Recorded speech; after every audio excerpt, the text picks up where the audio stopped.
America, we stand for freedom. Though freedom is never really free, we yearn and strive for government, protecting our liberty.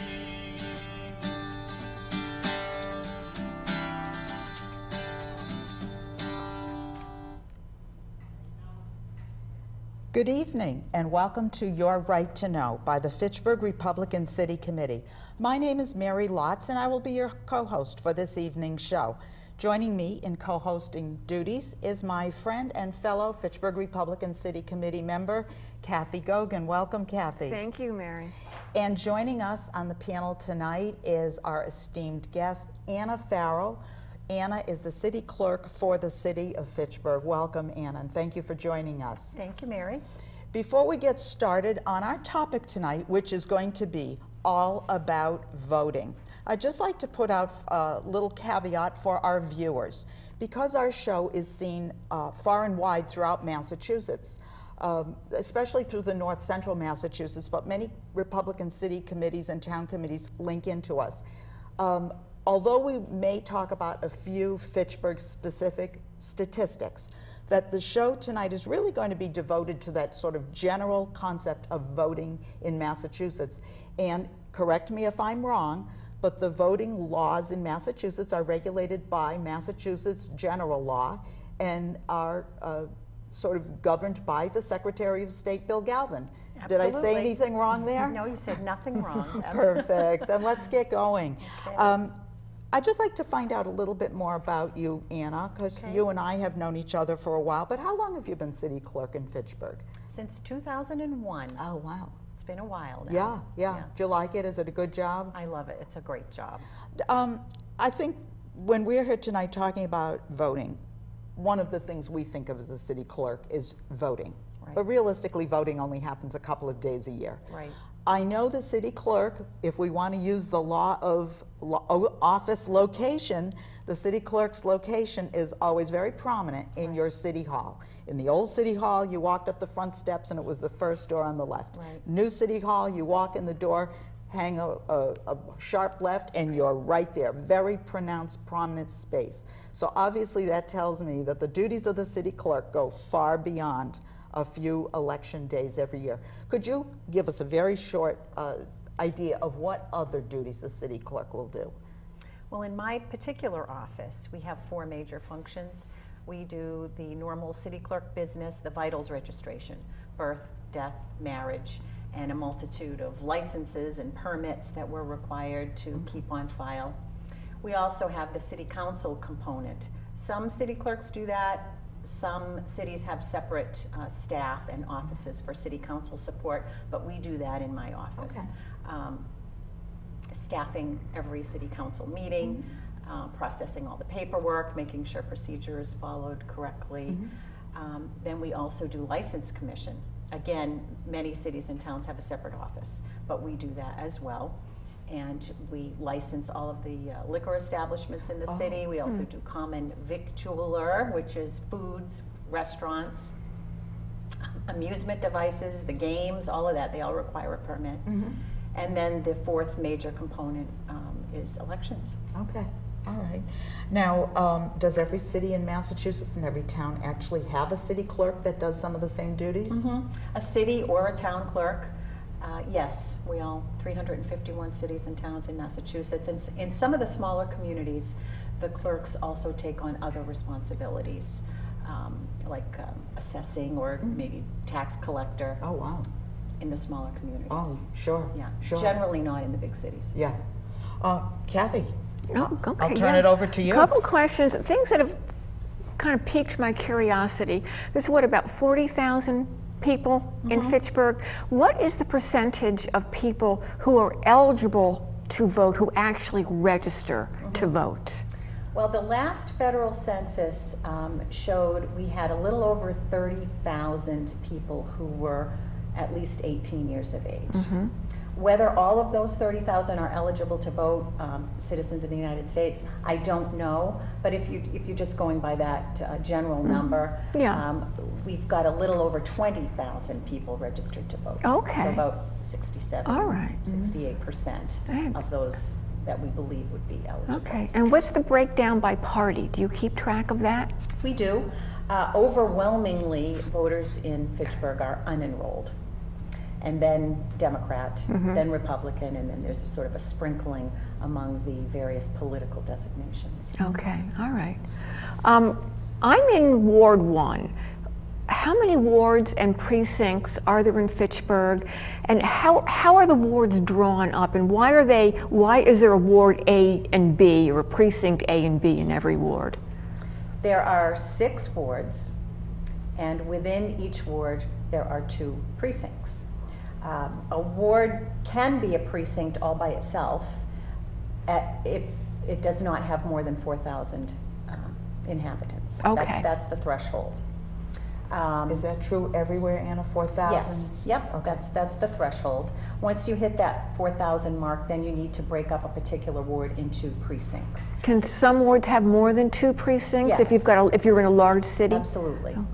They're basically a geographic designation for voting purposes. That's what a definition of a ward would be. And I think I just said already that every ward in Fitchburg has 2 precincts. We could reach the point where we might have to break off into a 3rd precinct, but that's generally done every 10 years based on the federal census numbers. And do wards change according to the demographics of an area, like if more people are moving into an area, or if people are moving out of an area, would you move a ward or remove a ward?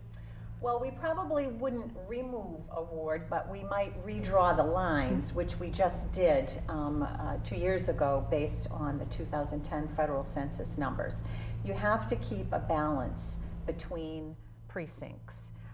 They have to be within about 5% of each other, and it's based on population, not necessarily voters. So, and we do see some precincts have more voters, and they're very, very busy.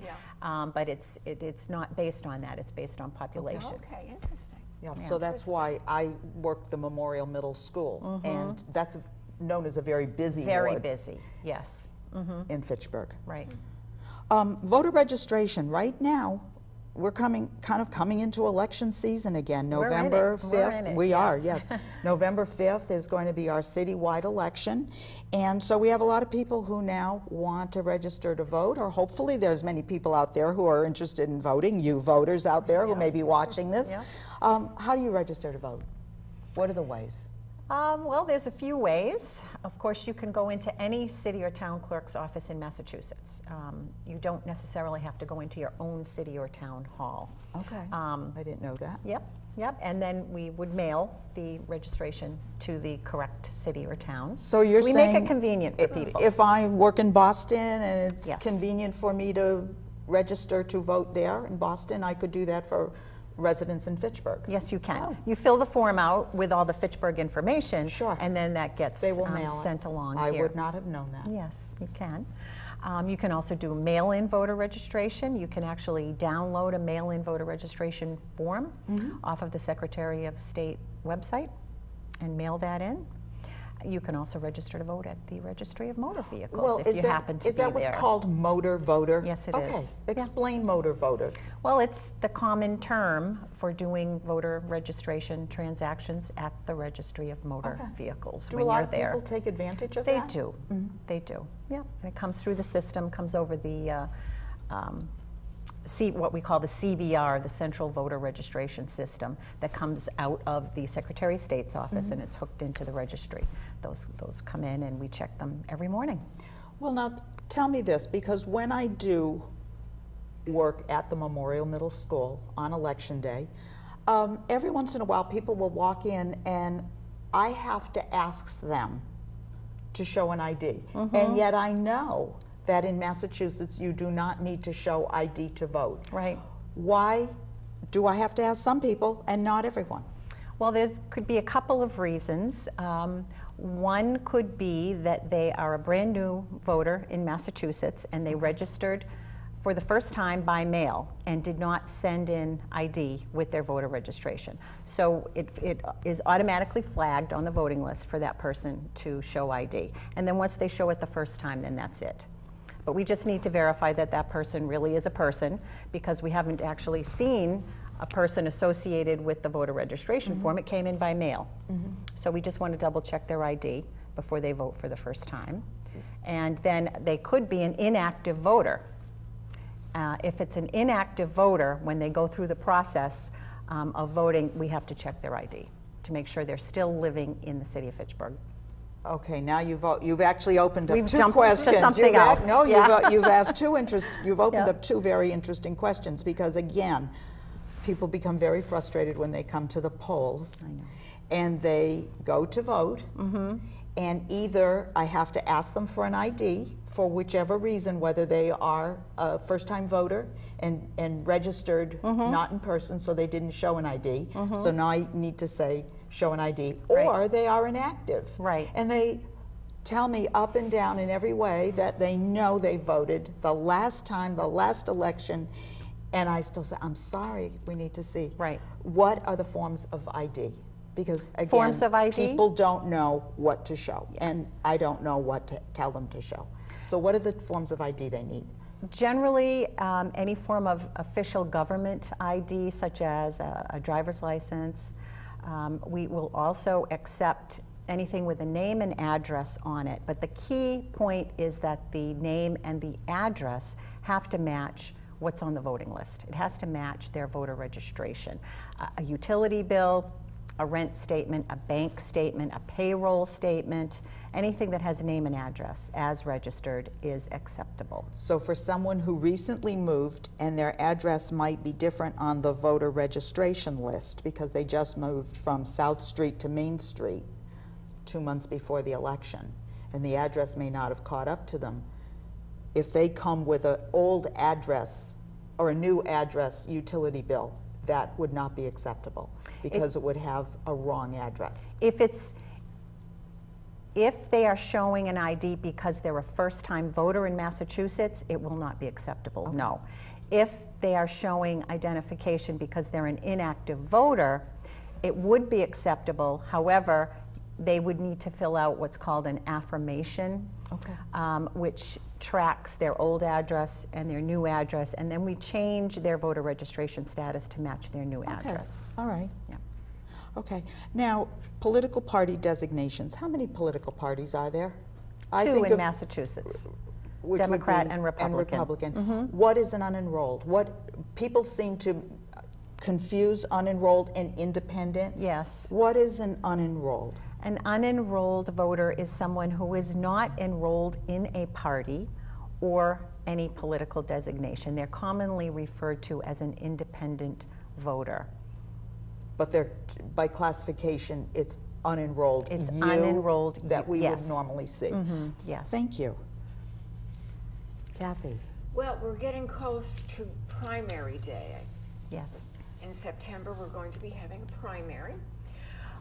In the upcoming city primary, why can only certain people go to the polls?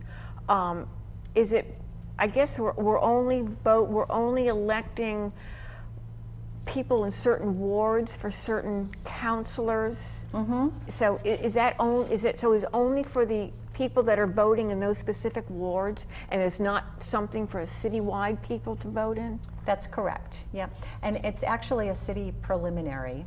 Okay, it's not a primary. It's not a primary. A primary is partisan. You have your state primaries, Democrat, Okay. Republican. City elections are nonpartisan. Oh, all right. We don't pay Okay. any attention to party when we're voting Okay. for city officials. And that's correct. We are only having a preliminary in Ward 1 and Ward 4. The reason being, we don't need one anywhere else because the number of people nominated were not more than double the number of seats. Okay. For example, we have 3 people nominated for Ward 1 councilor Yeah. and 3 people nominated for Ward 4 councilor. Okay. And one of those has to go because only 2 people can move on to the November ballot. Yep. 2 people double the number of seats, which is 1. Now, what about all the people running for the at-large? When do people get? When does that get weeded down? That does not get weeded down. It does not get weeded down. There are 5 seats, 5 at-large seats. So we can have up to 10 people on the ballot in November. Okay. We have not reached that number. Oh, all right. So all the people who were nominated for councilor at large will be on the November ballot. And then people will vote for them in November and not until. That's correct. Okay. Okay. Interesting. Yeah. Interesting. Now, if somebody can't get to the polls, either they're going to be out of town or they're disabled, how can they vote? They can vote by absentee. There are 3 criteria for voting absentee.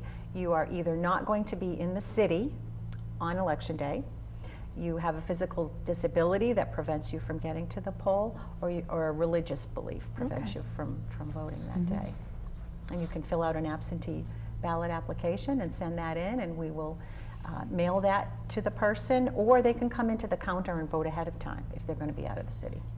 Is there a time period before actual election day that you cut off? Noontime. Of election day? Noontime the day before. Day before election day, so you can come in and apply for an absentee Yes. ballot right up into that? Yes. Wow, okay. Okay. Okay.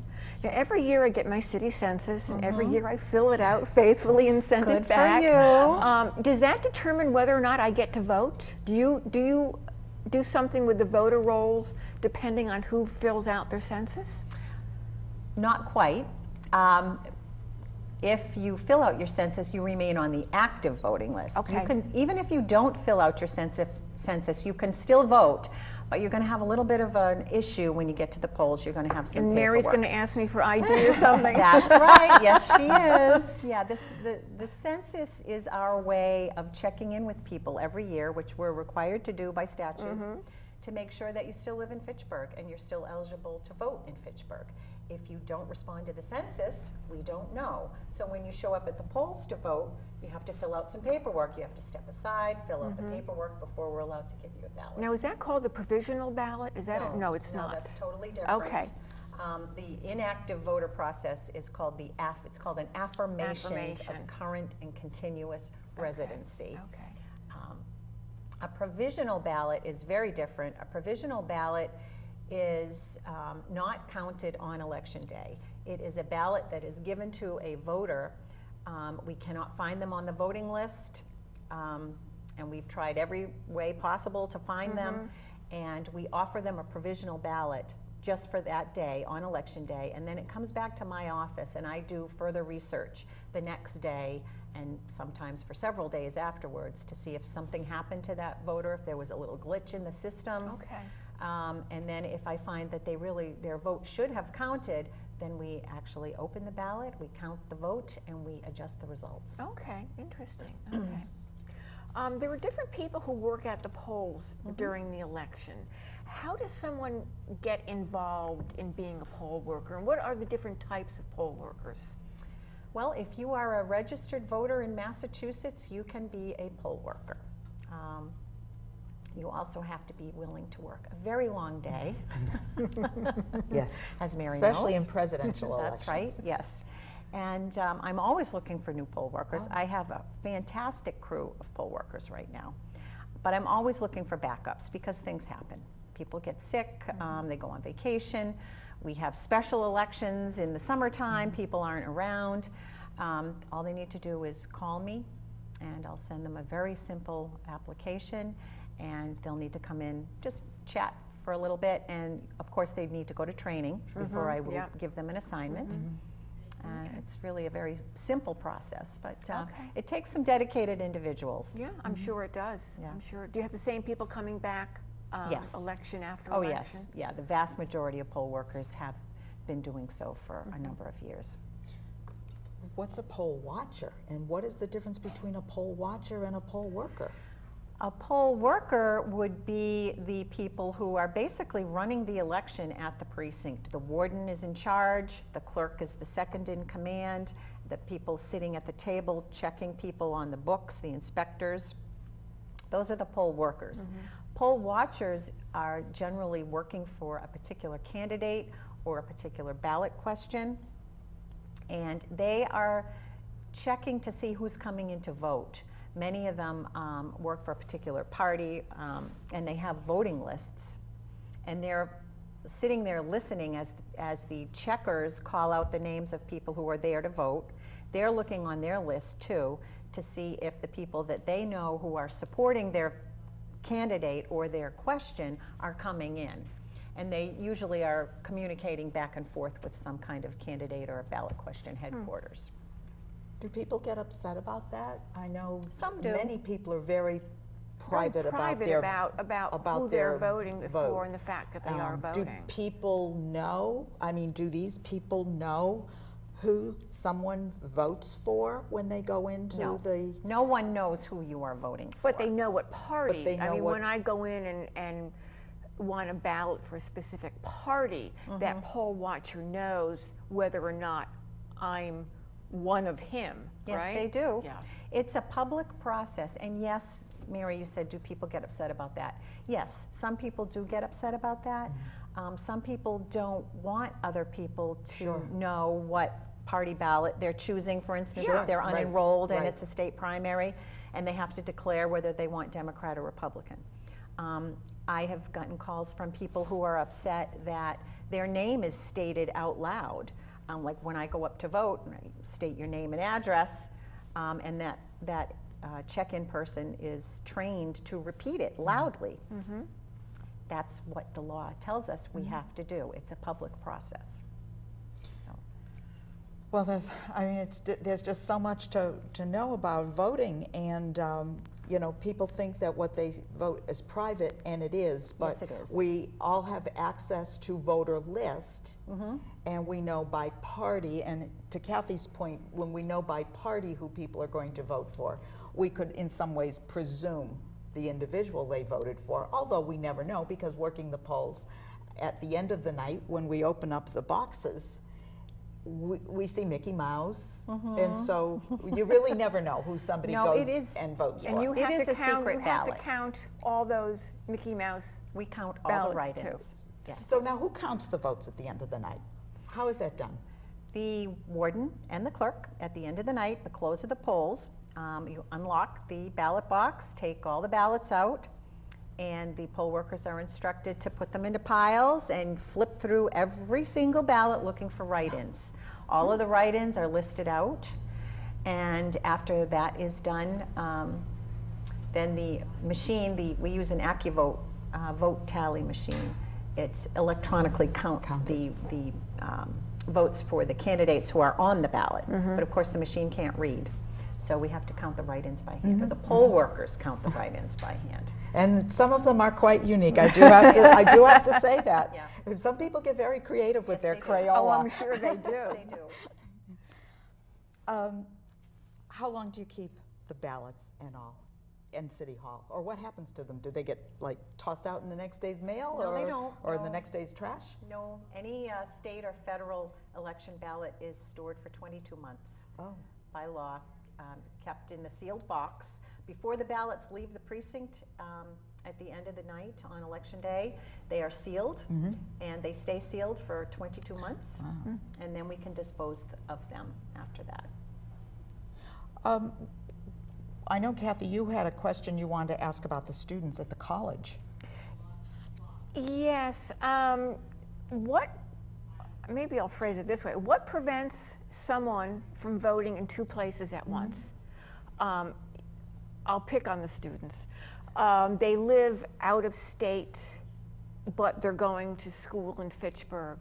What prevents them from sending in an absentee ballot to their hometown, but registering to vote in Fitchburg too? Is there any way to prevent that? Well, when you register to vote, you are signing under the pains and penalties of perjury that you are not registered to vote elsewhere. And within Massachusetts, it's a centralized, computerized voter registration process. So if someone registers to vote in Fitchburg and they're registered elsewhere, we see that. Within the state. Within the state. I suppose it could happen, but again, they sign under the pains and penalties of perjury that they are. And They're voting in one place. Fitchburg doesn't have same-day registration, We though, do does not. it? Massachusetts does not have Okay. same-day voter registration, no.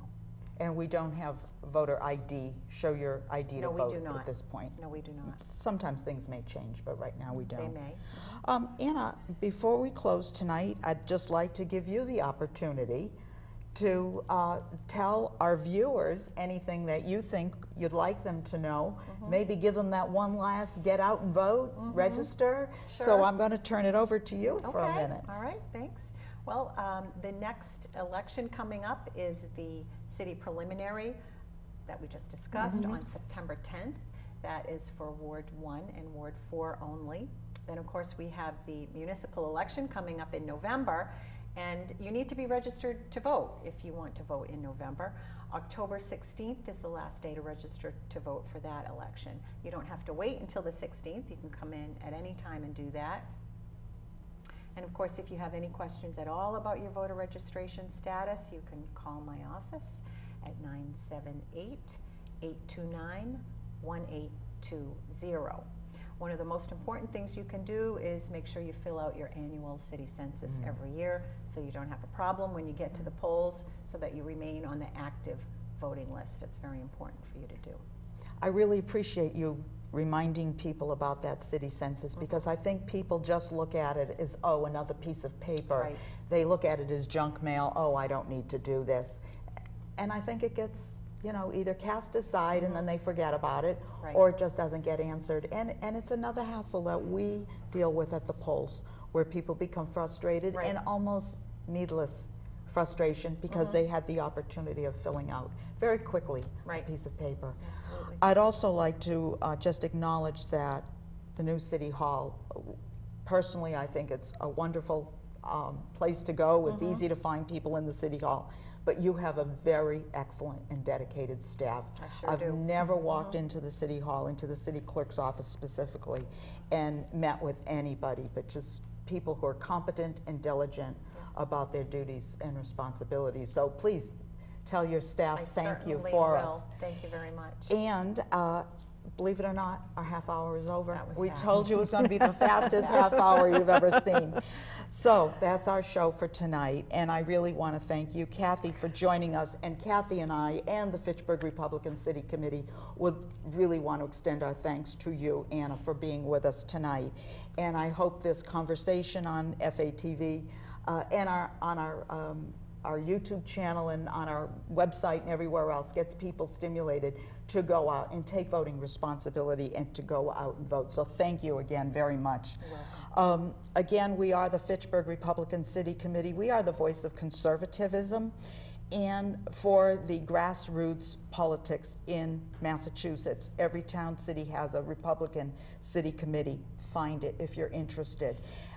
We always stand for freedom. That's our motto here. We're looking out for you, as Bill O'Reilly says, but by and large, we always stand for freedom. That's it for tonight. Thank you so much for watching. Bye-bye. America, we stand for freedom. So let us all unite to yearn and strive for our republic that reflects our values, that preserves our rights, and goes forth in power and might, that reflects our values and preserves our rights, and goes forth in power and